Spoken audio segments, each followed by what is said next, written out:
Olá a todos, Agostinho Brito da UFRN para mais uma videoaula de processamento de imagens.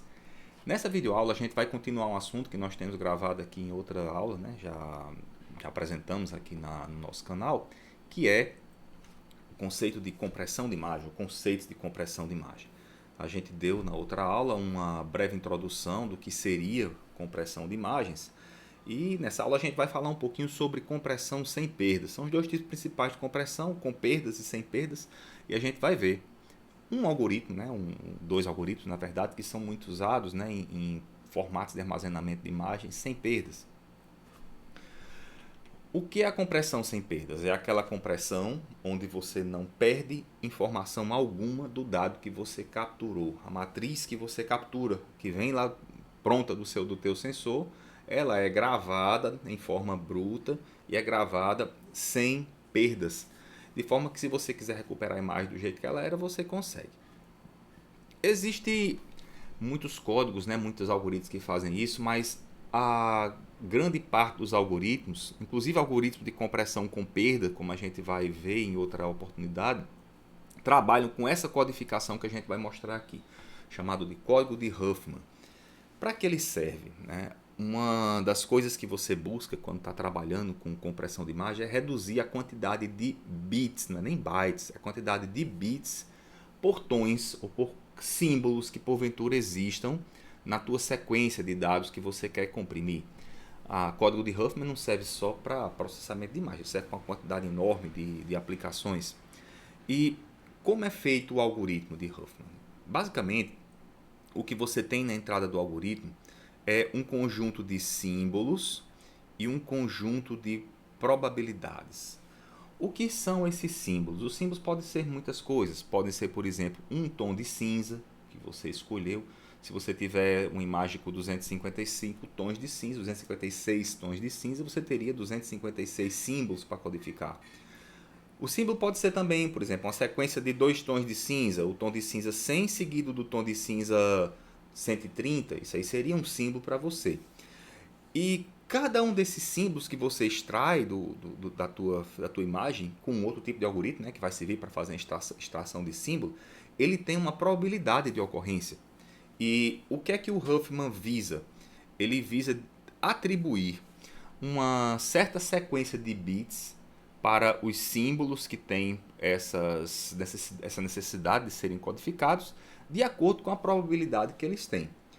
Quanto maior a probabilidade que o símbolo tem de existir, menos bits o Huffman atribui para ele. E quanto menor a probabilidade de aquele símbolo existir, mais bits o Huffman atribui. Por quê? Porque se um símbolo existe com muita frequência, se você usa menos bits, você consegue ao todo, no armazenamento da tua imagem, utilizar uma quantidade pequena de bits para serem gravados. E se o símbolo existe com muita, né, de forma muito rara, você utilizando a quantidade de bits maior, no momento em que ele aparecer, se você colocar aquela quantidade de bits, né, não vai fazer tanta diferença, né, no total, na totalização da imagem. Então, como funciona o Huffman?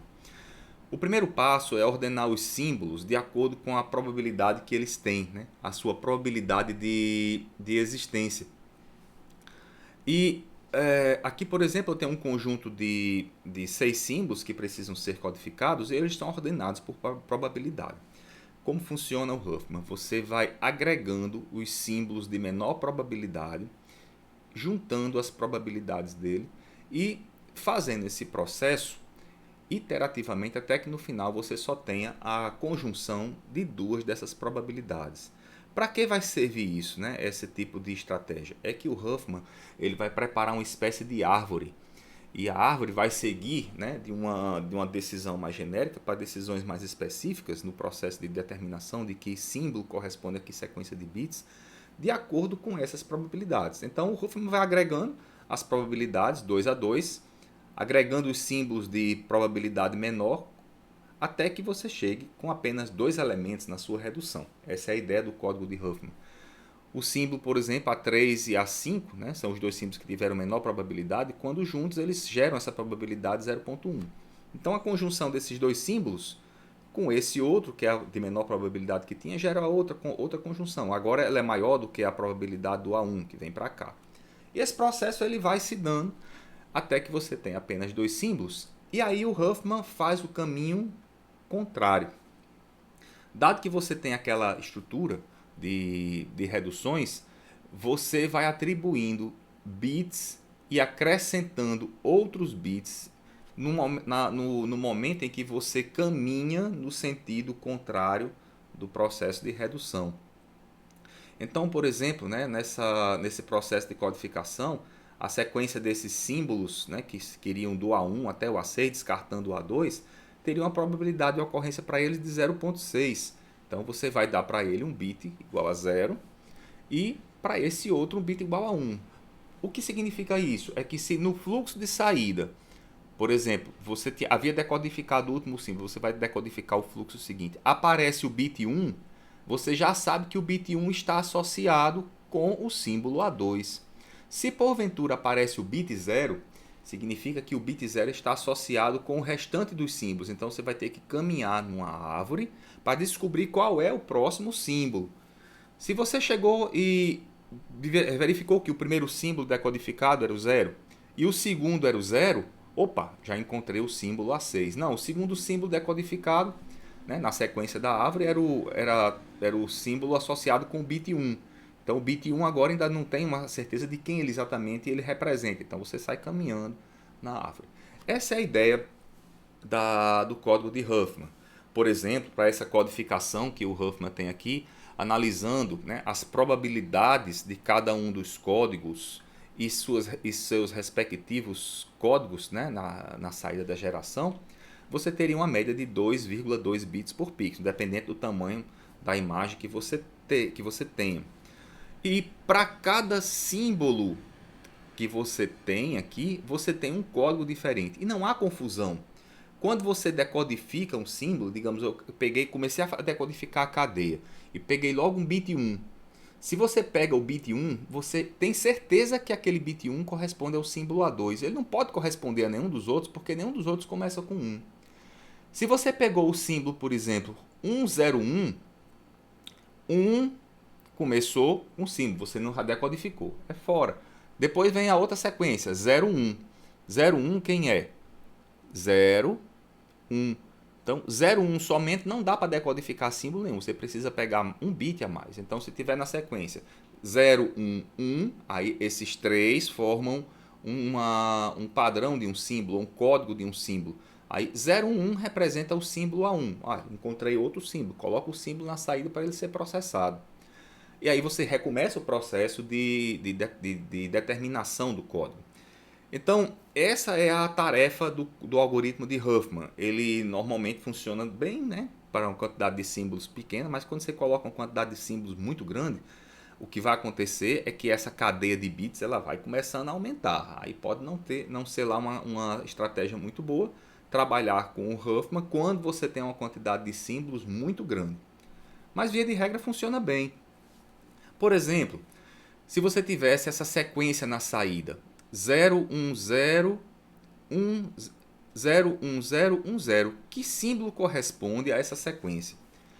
Seguindo na árvore que você monta a partir daquela outra, né, dessa outra sequência que a gente preparou aqui, começando no bit 0. Do bit 0, você ainda não consegue decidir exatamente qual é o símbolo, porque não chegou numa das folhas. Aí qual é o próximo bit? É 1. Caminha aqui para a direita nessa árvore binária. Não chegou numa folha. Quem é o próximo? É 0. Também não chegou na folha. Quem é o próximo? É 1. Não chegou na folha. Caminha para o ramo da árvore. Quem é o próximo? O próximo bit é 0. Você chegou numa folha, então descobri que agora o símbolo que eu estou codificando é o símbolo A3. O que é que A3 pode ser? A3 pode ser um tom de cinza, pode ser uma sequência de 2 tons de cinza ou de mais tons de cinza, dependendo do que você decidiu codificar ou decidiu escolher como sendo um símbolo.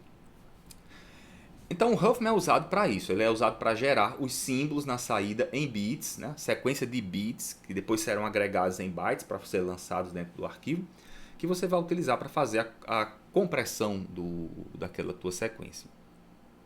E um dos algoritmos que você pode usar para fazer compressão é esse algoritmo aqui, chamado algoritmo LZW.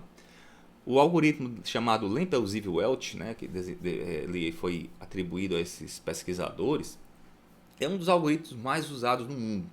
Onde é que ele é usado? Ele é usado, por exemplo, no formato de armazenamento PNG, né, até onde eu sei, compressão zip, né, e vários outros tipos de compressão são utilizados com são usados esse algoritmo chamado algoritmo LZW.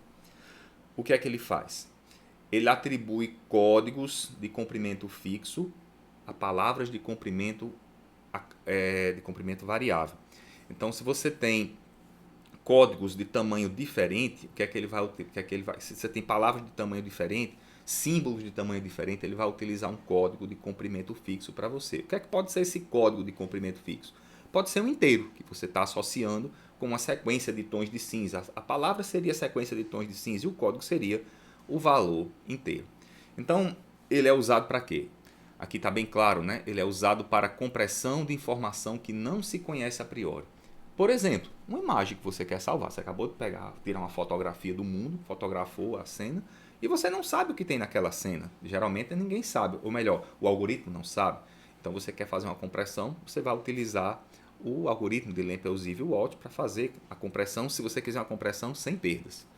Então, como ele trabalha? Ele trabalha com um dicionário. O dicionário será o quê? É uma tabelinha que faz a correspondência entre os códigos que você vai gerar e os símbolos que você está codificando, que são essas chamadas palavras. Ele começa com essa tabela, ele prepara essa tabela e vai construindo dinamicamente o dicionário, vai procurando sequências que existam dentro da imagem, sequências de tons de cinza, e para cada sequência dessa ele vai gerar uma entrada no dicionário. Essa é a tarefa, né? E uma coisa importante é que o dicionário em si também faz parte do processo, né, de armazenamento no final. Você vai lançar o dicionário dentro do arquivo. Então, a escolha das palavras ou a escolha dos símbolos que você vai usar, por exemplo, quantas sequências de tons de cinza você vai aceitar colocar dentro do dicionário, ou quantos tons de cinza você vai colocar, né, num grupo, para poder gerar um símbolo, você vai colocar dentro do dicionário. E qual o tamanho do dicionário são parâmetros livres, você pode usar o que quiser, e na medida em que você vai deixando esse algoritmo fluir, ele vai aumentando o dicionário. Então, não cabe a você também trabalhar com dicionários muito grandes, porque embora você possa conseguir uma compressão para a sequência de bits de saída razoável, mas o dicionário fica grande. Então, não é, tem que pensar aí nesse trade-off, né? Nessa correspondência. Então, de que princípio ele parte? Inicialmente, os tons de cinza de 0 a 255 já pertencem ao dicionário. Vamos trabalhar com imagem de tom de cinza, porque se a imagem for colorida, você pode pensar em codificar os canais de forma separada, vai funcionar. E esses caras já pertencem ao dicionário, o símbolo 0 a 255. Então, seu dicionário inicialmente ele tem 255 entradas. E o dicionário trabalha com uma sequência que ele sai procurando, ele procura sequências de tons de cinza, e essa sequência ela começa vazia. E ele diz o seguinte: enquanto a sequência de entrada tiver tons de cinza, ou seja, você está processando a imagem linha após linha, coluna após coluna. Então, enquanto tiver imagem, tom de cinza para você processar, o que é que você vai fazer? Leia C, que é o próximo tom de cinza da sequência. Então, eu leio um pixel, leio outro pixel, leio outro pixel, outro pixel, e os tons de cinza dos pixels. É esse caracterezinho C. Então, ele faz o seguinte, um teste.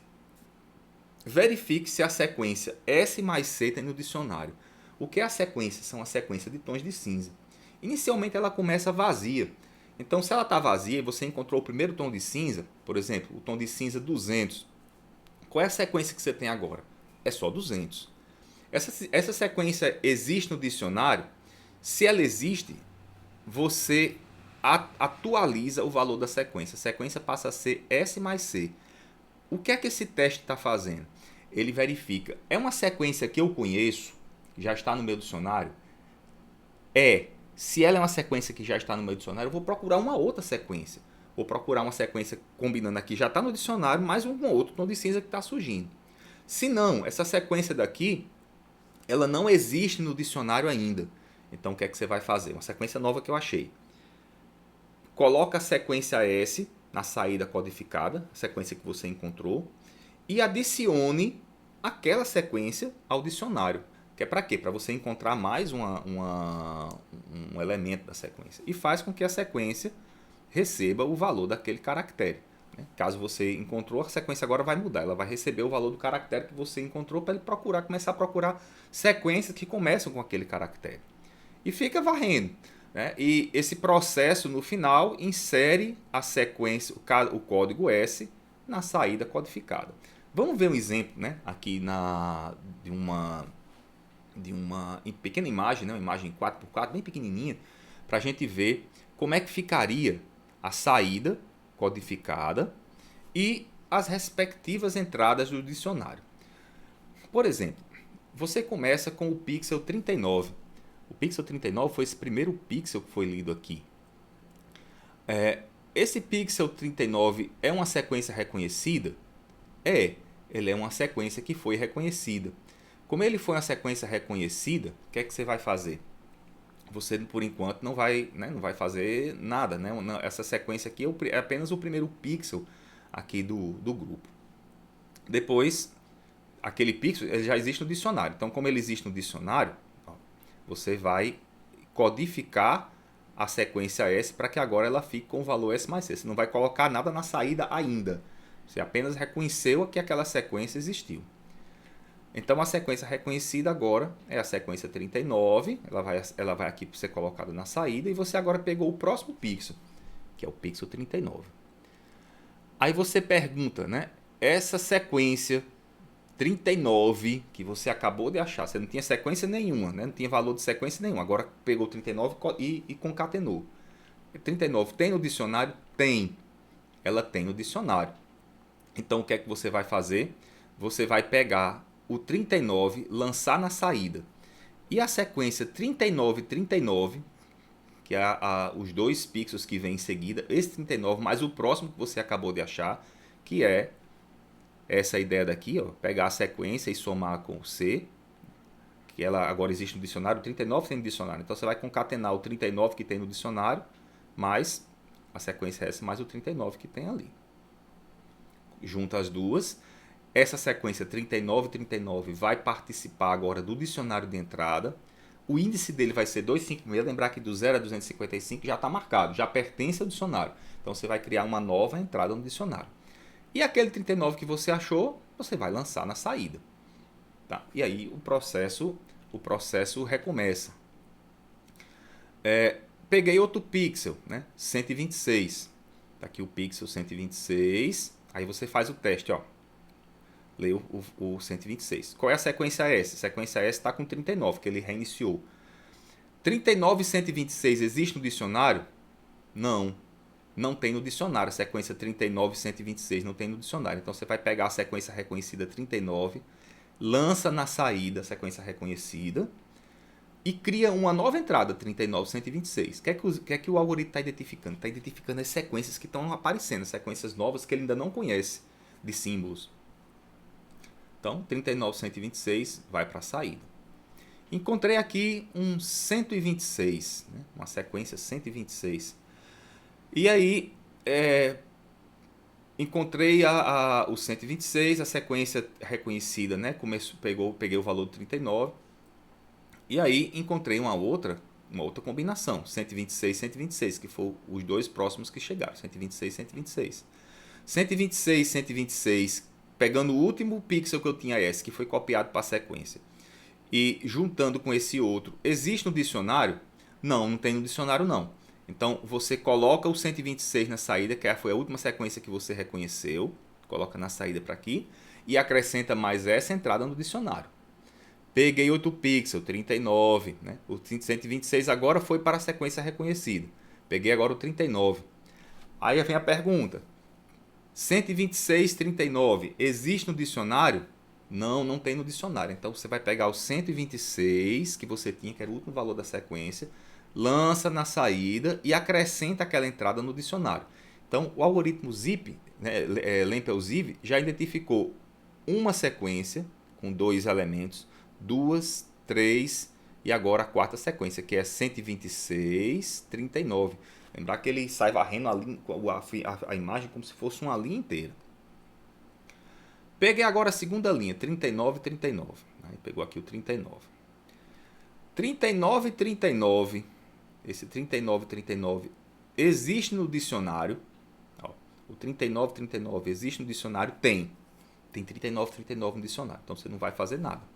Você vai pegar a próximo elemento que segue, 126. 39, 39, 126. 39, 39, 126 existe no dicionário? Não, não tem dicionário não. Então você vai pegar a sequência reconhecida que foi concatenada da última vez, que é o 39, 39, lança na saída. Olha como é que você vai lançar na saída. Você vai lançar o código associado a esse símbolo, 39, 39, que é a entrada 256 do dicionário. Lança esse cara na saída. E aí fica aqui a saída 256. E cria mais uma entrada no dicionário, 39, 39, 126. E aí, o que é que você faz agora? E reinicializa o algoritmo com o último valor de C que você pegou, que foi o 126. Vem para cá, ó, 126. Esse processo vai seguindo, né? Ele segue até que você, porventura, tenha terminado a tua imagem. E perceba, você pode encontrar sequências muito longas no seu dicionário. E aqui tem uma imagem pequenininha, mas se a imagem for maior, ela com certeza vai ter uma combinação bem maior de imagem, de sequências. E aí o seu dicionário vai crescendo. Ele só cresce, cresce, cresce até que você mande ele parar de crescer. E como fazer para tomar essa decisão de até onde o dicionário vai? Vai depender de como você implementa. Se você resolveu ou decidiu implementar que as suas entradas no dicionário só terão dois símbolos subsequentes, cada vez que você encontrar um terceiro símbolo, você simplesmente não acrescenta o símbolo, você vai descartando, né, os símbolos que você colocou na saída, de acordo com as combinações 2 a 2 que você foi identificando. Então esse é um algoritmo, né, que se utiliza para fazer compressão. E o que é que você vai armazenar no final?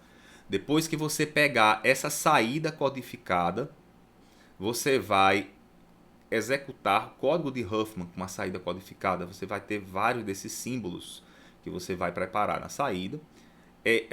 Basicamente, o que é que você vai fazer? Calcular o histograma, calcular as probabilidades de cada símbolo, montar aquela árvore.